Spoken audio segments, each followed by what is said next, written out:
too.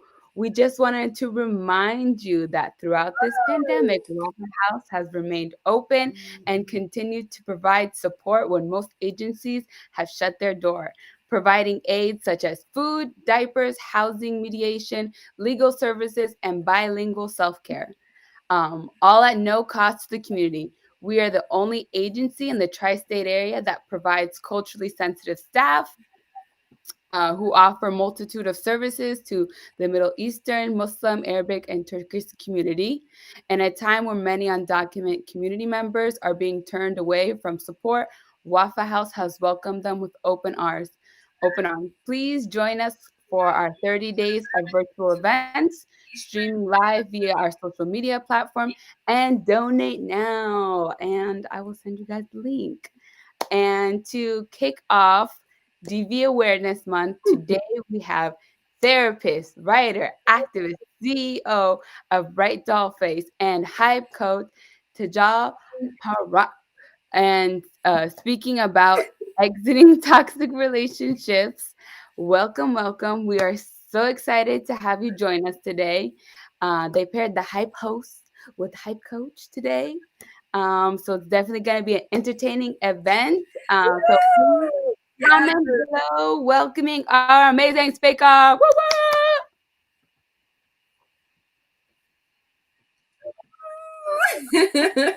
Thank you so much. Thank you so much. And I'm honored to be here today with Wafa House.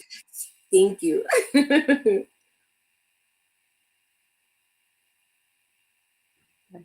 All right, so we can begin. All right, so tell us, how are we gonna kick off DV Awareness Month? Tell us a little bit about yourself, and then we can start. Sure. So first, yes, wonderful. So thank you so much, Shahada. Once again, my name is Tejal Parekh, MSW Hype Coach, and all the titles that you already provided here today. I am honored to be with Wafa House here streaming live and via my platform via Instagram at Bright Doll Face. I am an hype coach, an advocate of body positivity, plus size model, being able to constantly empower women about confidence, a domestic violence survivor and warrior myself, being able to use my platform, my voice, to be able to empower more women, more individuals to be able so that they can go ahead and continue to love themselves, exit out of toxic relationships, take care of who they are, their inner self, and their wellness, and continuing on their journey. So I'm grateful to be here today with Wafa House. And once again, thank you so much. We're going to be kicking off domestic violence month with the topic of toxic relationships and how to exit out of that. So thank you once again to Wafa House, and thank you so much, Shahada. I'm very, very grateful to be here today. Yes! Woo, woo, woo, woo, woo! Thank you.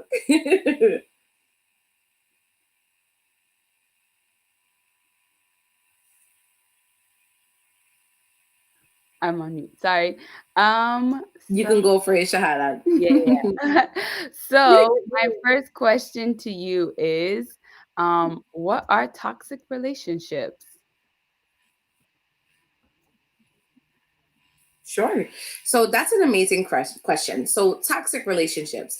I think we are the most informative um, individuals overall at this point in time. I find that we are immensely informed. We're able to understand what toxic relationships are now via the past. I know in the past it was definitely difficult understanding what toxic relationships were, the idea of toxic relationships, understanding what that looked like. So, pretty much what toxic relationships are is the fact that once you start to see certain signals, you start seeing red flags. You start seeing things that maybe, let's say, for example, in a romantic relationship.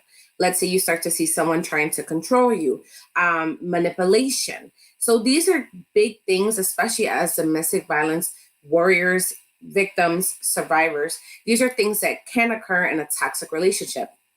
Maybe there has not been any type of physical abuse, emotional abuse and so forth, but there may have been some type of controlling, manipulation, and so forth. And this is something that does occur when it comes to toxic relationships. Maybe the person is draining you immensely without you actually wanting that at all. These are ways when it comes to toxic relationships, how it can affect. And you have to always check in. You have to check in with yourself and say, okay, is there something going on? Is there something that is occurring with me? What is happening that in this romantic relationship, or just, overall relationship that's occurring? What's occurring there? Why is it toxic? What's happening? And asking those questions yourself, taking time to give yourself enough space from that individual and that person so you can go ahead and reflect, right? So these are forms of toxic relationships. And it's very vital and important, especially when it comes to domestic violence, that you immediately say something, talking to your support systems. Don't keep it all in yourself. Make sure that you're also being able to remove yourself, but don't feel like embarrassed because of it. So these are things to keep in mind, for sure.